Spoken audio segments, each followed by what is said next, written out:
കോട്ടയത്തിൻ്റെ മലയോര മേഖലയിലെ ജനങ്ങളുടെ സ്വത്തും സമ്പാദ്യവുമെല്ലാം പ്രകൃതി കവർന്ന കൂട്ടിക്കൽ ദുരന്തത്തിന് ഇന്ന് ഒരാണ്ട്. കൂട്ടിക്കൽ ഉരുൾപൊട്ടൽ ദുരന്തം.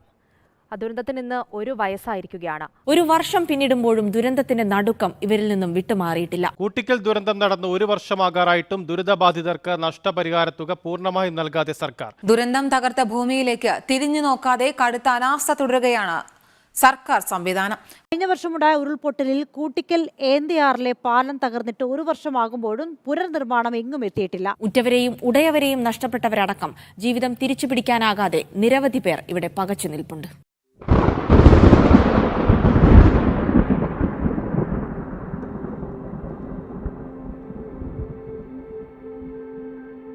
മഞ്ഞും മാമലയും മഞ്ഞുരുക്കി പശിയും കാടും കാട്ടാറും കാട്ടരുവിയും തഴുകി ഒഴുകുന്ന ഹൈറേഞ്ചിൻ്റെ കവാടമാണ് മുണ്ടക്കയം.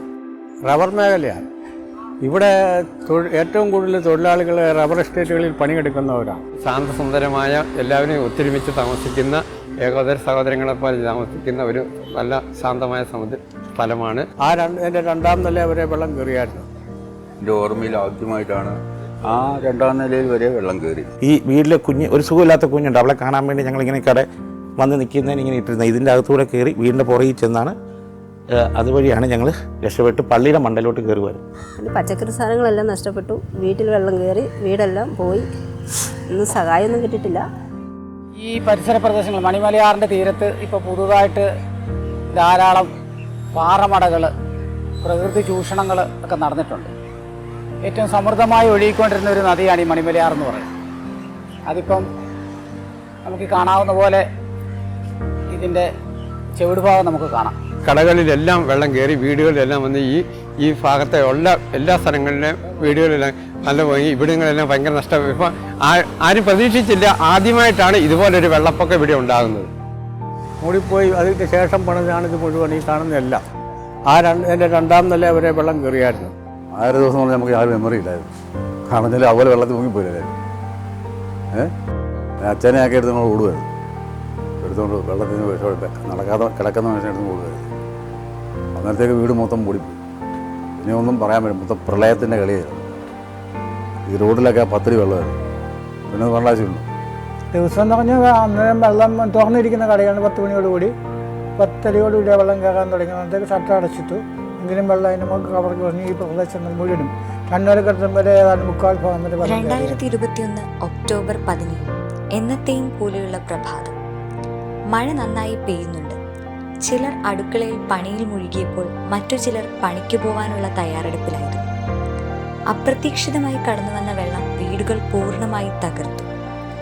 കാവലിയിലും കൊക്കയാറിലും ഉരുൾപൊട്ടി വാർത്ത പരന്നു. ഉറ്റവരെയും ഉടയവരെയും നഷ്ടപ്പെട്ടു. ഒരായുഷ്കാലം മുഴുവൻ സമ്പാദിച്ചതെല്ലാം മണ്ണിനടിയിൽപ്പെട്ട് 13 ജീവനുകളാണ് ഉരുൾപൊട്ടൽ കവർന്നെടുത്തത്. മാധ്യമങ്ങളും അധികാരികളും വന്ന് വാഗ്ദാനങ്ങൾ നൽകി. മാധ്യമ ശ്രദ്ധ നേടിയ പലരും സഹായം എത്തിച്ചു. കുത്തിയൊലിച്ചു വരുന്ന മഴവെള്ളപ്പാച്ചിലുകളെ അവർ ഇപ്പോഴും ഭയക്കുന്നു. നഷ്ടങ്ങളെല്ലാം അവർക്ക് മാത്രമായി. അവർക്ക് ഇനിയും ജീവിക്കണം. പാലം പോയിട്ട് ഇപ്പം 1 വർഷം കഴിഞ്ഞു. ഈ 1 വർഷത്തിനിടയിൽ അധികാര സ്ഥാനത്തു നിന്ന് ഒരു ഇതും ഉണ്ടായിട്ടില്ല. ഞങ്ങളെ സംബന്ധിച്ച് ഞാനിവിടുത്തെ വ്യാപാര സൈഡിൽ ഒരു പ്രവർത്തകനാണ്. ഇതിൻ്റെ പുറകെ ഞങ്ങൾ ഒത്തിരി നടക്കുന്നുണ്ട്. തിരുവനന്തപുരത്തൊക്കെ പല പ്രാവശ്യം പോവുകയും പിന്നെ ഈ ഇവിടുത്തെ ഇടുക്കിയിലെ MLA വാഴൂർ സോമനെ പോയി അയാൾ ഓഫീസിൽ പോയി കാണുകയൊക്കെ ചെയ്തിട്ടുണ്ട്. പക്ഷേ അതിൻ്റെ ഒരു നടപടിക്രമമൊന്നും ഉണ്ടായിട്ടില്ല. എല്ലാം ശരിയാക്കി തരാമെന്ന് പറയുന്നതല്ലാണ്ട് ഒന്നും ശരിയായിട്ടില്ല. ഇപ്പോഴും അതിൻ്റെ പേപ്പറൊക്കെ വേണ്ടി തിരുവനന്തപുരത്ത് മേശപ്പുറത്തുണ്ടെന്ന് പറയുന്നു. ഓർഡർ ആയിട്ടില്ല. പിന്നെ ഈ പാലം തകർന്നത് ഈ അന്ന് ഭയങ്കര ഭീകരതയായിരുന്നു. ആ സമയം ഒരു സ്വപ്നം പോലെയാണ് അതെല്ലാം കാണാൻ കഴിഞ്ഞത്. പിന്നെ നമുക്ക് അതിനെപ്പറ്റി ഒന്നും ചിന്തിക്കാൻ പോലും പറ്റിയില്ല. അതെന്താ സംഭവിച്ചതെന്ന് പോലും. ഈ അക്കരെ ഇവിടുന്ന് ഇത് ഇടുക്കി ജില്ലയാണ്, അത് കോട്ടയം ജില്ല, ഈ ആറിനപ്പുറ. അപ്പോൾ ഈ പാലം തകർന്നത് ഇപ്പോൾ ഏത് ജില്ലയാണ് പണിത് തരുന്നതെന്ന് അറിയത്തില്ല. ഇവിടെ ഈ സ്കൂളുകളെല്ലാം കോട്ടയം ജില്ലയിലാണ്. അപ്പോൾ ഇവിടുന്ന് പോകേണ്ട വിദ്യാർത്ഥികൾ മുഴുവൻ അക്കരെ പോകണം. അതിന് മുകളിൽ നിന്നൊക്കെ വണ്ടികൾ വന്നാൽ ഈ പാലത്തിന് ഇക്കരെ നിർത്തിയിട്ട് പിന്നെ 1.5 കിലോമീറ്റർ 2 കിലോമീറ്റർ നടന്നു വേണം പിള്ളേർ പോകാൻ. പിന്നെ പിള്ളേരുടെ കാരണവന്മാരുടെ കൂടത്തിൽ വന്നാണ് സ്കൂളുകളിൽ എത്തിക്കുന്നത്. അതുപോലെ വൈകുന്നേരം മഴയൊക്കെ പെയ്ത് കഴിഞ്ഞാൽ ഈ പാലത്തെ കൂടെ ഈ കടന്നു വരാനൊക്കെ പേടിയാണ് പിള്ളേർക്ക്. അതിന് കാരണവന്മാർ രക്ഷിതാക്കൾ കൂട്ടത്തിൽ വന്നാണ് ഈ പാലം കടത്തി കൊണ്ടുവരുന്നത്. ഈ സ്കൂളിൻ്റെ റെക്കോർഡ്സ് നഷ്ടപ്പെട്ടു പോയി. അത്രയും വെള്ളം കയറി ചില കയറി ഇപ്പോൾ പോയി. അപ്പോൾ ഇവിടെ നിൽക്കാൻ പറ്റില്ല. നിൽക്കുന്ന എവിടെയാണ് അവിടെ നിൽക്കാൻ പറ്റും. അവിടെ അങ്ങോട്ടും കണക്റ്റ് ഇല്ല, വണ്ടി വരികയില്ല, ഒന്നും വരികയില്ല.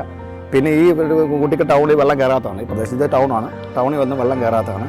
അപ്പോൾ അവിടെയും പ്രശ്നം വെള്ളം കയറിയുകൊണ്ട് ഒന്നാമത് ഡാമാണ് പ്രശ്നം. ഈ ഡാമിൽ വെള്ളം തങ്ങി നിന്ന് മണ്ണിൽ വരുന്നില്ല. ഇങ്ങനെ പ്രശ്നം വന്നപ്പോൾ ഡാമിൽ വെള്ളം കവിഞ്ഞ് വെള്ളം ബാക്കി പുറത്തോട്ട് വരുന്ന വെള്ളം വലിയ തടികൾ വന്നു, ചെറിയ അടികളല്ല വലിയ തടി വന്നപ്പോൾ ഈ ചപ്പാത്ത് പാലമൊക്കെ പാലത്തിൻ്റെ പേര് ചപ്പാത്ത്, കൂട്ടിയ ചപ്പാത്ത്, അത് ബ്ലോക്കായിപ്പോയി. 5 മണിയായാൽ പിന്നെ ഇവിടുന്ന് വെള്ളം പെരയുടെ പുറത്ത് കയറി പെരയെല്ലാം കൂടെ ഇടിഞ്ഞു പോയി. 2 പൂച്ച ഉണ്ടായിരുന്നു. പൂച്ച പെരയുടെ പൊക്കത്തും കയറിയിരുന്നു. താറാവും എല്ലാം ഒഴുകിപ്പോയി. പിന്നെ ഞങ്ങൾ ആടിനെ അങ്ങോട്ട് വലിച്ചോണ്ട് കെട്ടി ആട് ചത്തു, വെള്ളം നനഞ്ഞ്. അങ്ങനെ നിന്ന് 5:30-6 മണിയായി വെള്ളം ഒന്ന് ഒരുമാതിരി ഇറങ്ങിയപ്പം. പിറ്റേന്ന് തൊട്ട് ഓരോ ആൾക്കാർ അവിടുന്ന് ഇവിടുന്ന് എല്ലാം വന്ന് ഫോട്ടോ എടുപ്പും മേളവും. നമ്മുടെ അവസ്ഥ കാരണം നമുക്ക് എന്തോ തരുമെന്ന് ഓർത്തുള്ള കരഞ്ഞു കൂകിയെല്ലാം പറഞ്ഞ് ഇതുപോലെ പറഞ്ഞുകൊണ്ട് നിന്ന് കഴിഞ്ഞ് പഞ്ചായത്തിൽ നിന്നും വില്ലേജിൽ നിന്നും ഒക്കെ ആൾക്കാർ വന്നു, എല്ലാം നോക്കിയിട്ട് പറഞ്ഞു നിങ്ങൾ ഇനി ഇവിടെ വീട് വെക്കാനൊക്കത്തില്ല, 10% തന്ന് നിങ്ങൾ 100% എഴുതിയിരിക്കുക, 10 ലക്ഷം രൂപ തന്ന് മാറ്റുക എന്ന്. ലാസ്റ്റ് ഇപ്പം 100% എഴുതിയവർക്കെല്ലാം ഇവിടെ 10 ലക്ഷം രൂപ വെച്ച് കൊടുത്തു. വീടില്ലാത്തവർക്ക് ഞങ്ങളുടെ ആൾക്കാർ വീട് വെച്ച് കൊടുത്തു. പിന്നെ ക്രിസ്ത്യാനികൾക്ക് അവരുടേതായ ആൾക്കാരും അവർക്കും വീട് വെച്ച് കൊടുത്തു. പോയവർക്കല്ല കൊടുത്തത്, പോകാതിരുന്നവർക്കെല്ലാം വീടായി, പോയവർക്കൊട്ട് വീടും ആയിട്ടില്ല. കാര്യം ചിലർ പറയുന്നത് ഇപ്പം പറഞ്ഞ നേരത്തെ ചോദ്യം ചോദിച്ച പോലെ കിട്ടാത്ത ആൾക്കാർക്ക് ഇവിടെ ഇല്ല. എനിക്കറിയത്തില്ല കിട്ടാത്ത ആൾക്കാർ, കംപ്ലീറ്റും കിട്ടിയതാണ്.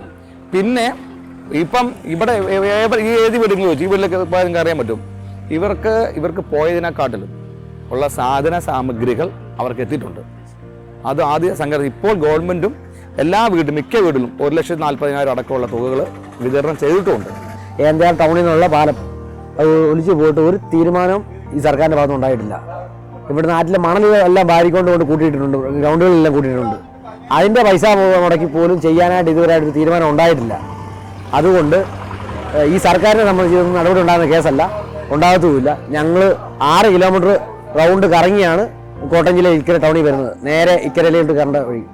ഇപ്പോൾ ഞങ്ങൾ ഭയങ്കര ദുരിതമാണ്. വണ്ടിക്ക് ഓട്ടോയില്ല, ഞങ്ങൾ വണ്ടി ഓടിക്കുന്ന ഡ്രൈവറാണ്. ഒരു മാർഗ്ഗവും ഇല്ല. ഒരു ഓട്ടം വിളിച്ചാൽ പോലും എളുപ്പം ഇക്കലോട്ട് കയറി വരാൻ വയ്യാത്തൊരവസ്ഥയാണ്. സർക്കാർ ധാരാളം മുഴുവൻ കാര്യങ്ങളും ചെയ്തതാണ്. എനിക്ക് 2.5 ലക്ഷം രൂപ കിട്ടി എൻ്റെ വീട് പണിയാൻ വേണ്ടി. അതുപോലെ ഇത് മൊത്തം വെള്ളം കയറി എല്ലാ സാധനങ്ങളും നശിച്ചു പോവുകയാണ് ചെയ്തത്. ഒരു 450 കിലോ അരികൾ മാത്രം, ഭക്ഷ്യ സാധനങ്ങൾ മാത്രമേ മിച്ചം കിട്ടിയിട്ടുള്ളൂ. ഇതുവരെ അത് മെഷീനിൽ നിന്ന് ഞങ്ങൾക്ക് കുറച്ച് തരികയോ ഒന്നും ചെയ്തിട്ടില്ല. ഇപ്പോഴും ആ സാധനത്തിൻ്റെ സ്റ്റോക്കായിട്ട് തന്നെ ഞങ്ങളുടെ പോസ്റ്റ് മെഷീനിൽ കിടക്കുവാണ്. അത് ഇതുവരെ കുറച്ച് തരിക സർക്കാരിൻ്റെ ഭാഗത്തു നിന്ന് എന്തെങ്കിലും ആനുകൂല്യങ്ങളോ അതിൻ്റെ പൈസയോ ഒന്നും തന്നിട്ടുമില്ല ഇതുവരെ. ഇപ്പം നിങ്ങൾ അന്വേഷിച്ച് നോക്കൂ, ഇവിടെ വെള്ളം പൊങ്ങിയിട്ട് ബെഡോ അങ്ങനത്തെ ഉപകരണം കിട്ടാത്ത വീടുകളില്ല. ഇത് നേരത്തെ എത്ര ബെഡുണ്ടോ അതിനേക്കാൾ കൂടുതൽ ബെഡിട്ടുണ്ട്. ഇപ്പോൾ രാത്രി ഒരു വീട്ടിൽ 3 ബെഡുണ്ട്, ഇപ്പോൾ 6 ബെഡുണ്ട്, 5 ബെഡുണ്ട്. എവിടെ നിന്നൊക്കെ കിട്ടി?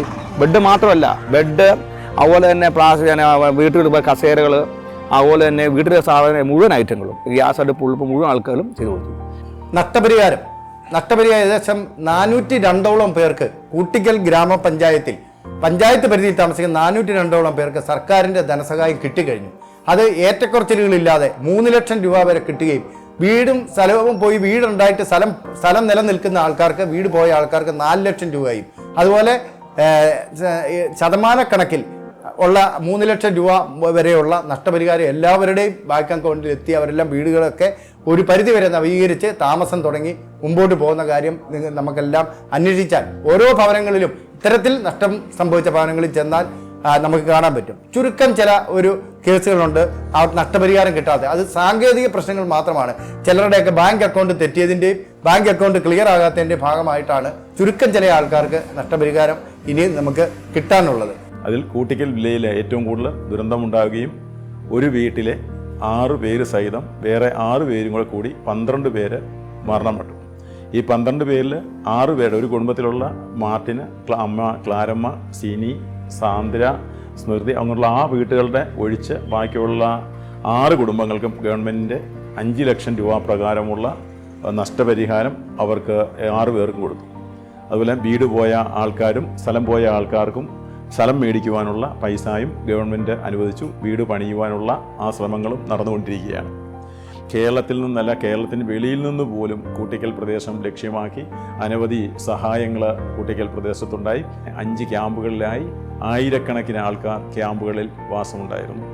ഏകദേശം 15 ദിവസത്തോളം ശേഷം അവർ ക്യാമ്പെല്ലാം കഴിഞ്ഞ് അവർ സന്തോഷത്തോടു കൂടി അവരുടെ വീടുകളിൽ കൊണ്ടാക്കുകയും പല ആൾക്കാരും അവിടെ തന്നെ താമസിക്കുകയും പലരും ആ വീടുകളിൽ നിന്നും നാളുകളിൽ ഉരുൾപൊട്ടലുണ്ടാകുമോ എന്ന പേടിയാൽ അവിടെ നിന്ന് മാറി വാടകയ്ക്ക് താമസിക്കുന്നതും നമുക്ക് ഇതിനിടയ്ക്ക് കാണുവാൻ സാധിക്കും. കുട്ടിക്കലും മുണ്ടക്കയും അതിജീവനത്തിന്റെ പാതയിലാണെന്ന് പറയുമ്പോഴും ഇനിയും ദുരന്തത്തിൽ നിന്നും മുക്തി നേടാത്തവരുണ്ട്. ഇളംകാട് അടിവാരം പൂഞ്ഞാർ റോഡിൽ മണ്ണിടിച്ചിലുണ്ടായ പ്രദേശത്തെ മണ്ണ് നീക്കാൻ പോലും 1 വർഷമായിട്ടും അധികാരികൾക്ക് സാധിച്ചിട്ടില്ല. വീടുകൾ പലതും താമസയോഗ്യമല്ലാത്തതിനാൽ പലരും വാടക വീടുകളിലാണ് താമസിക്കുന്നത്. സന്നദ്ധ സംഘടനകളുടെ സഹായങ്ങളാണ് ഒരു പരിധിവരെ കുട്ടിക്കൽ നിവാസികൾക്ക് ആശ്വാസം നൽകിയത്. അനുവദിച്ച ഫണ്ടുകൾ ഉപയോഗിച്ച് പാലങ്ങൾ പൂർത്തീകരിക്കുകയും ദുരിതം അനുഭവിക്കുന്നവരെ കണ്ടെത്തുകയും ചെയ്യേണ്ടത് അനിവാര്യമാണ്. സർക്കാരിൻ്റെയും പഞ്ചായത്തിൻ്റെയും കൂട്ടായ പരപ്രവർത്തനത്തിലൂടെ മാത്രമേ ഈ പ്രശ്നത്തിൽ നിന്ന് മുക്തി നേടാനാകൂ. കൂട്ടിക്കലിനെ കുറിച്ച് ഒരു വാക്കി പറഞ്ഞാലെന്ന് പറഞ്ഞാൽ ഇവിടുത്തെ ജനങ്ങളെല്ലാം ഒറ്റ കെട്ടായിട്ട് നിന്നുകൊണ്ട് മാത്രമാണ് വീണ്ടും ഇതൊരു പുനർജനിക്കാനുള്ളൊരു ഇതുണ്ടായത്. ഇവിടെ ജാതി മതഭേദമന്യേ എല്ലാ ആൾക്കാരും സഹകരിച്ച് എല്ലാ ആൾക്കാരും ഒറ്റക്കെട്ടായി നിന്നുകൊണ്ട് മാത്രമാണ് കൂട്ടിക്കൽ ഇപ്പോൾ ഈ 1 വർഷം കൊണ്ട് ഇപ്പോൾ വീണ്ടും പുനർജനിച്ചിരിക്കുന്നതെന്ന് ഒറ്റ വാക്കി പറയാം.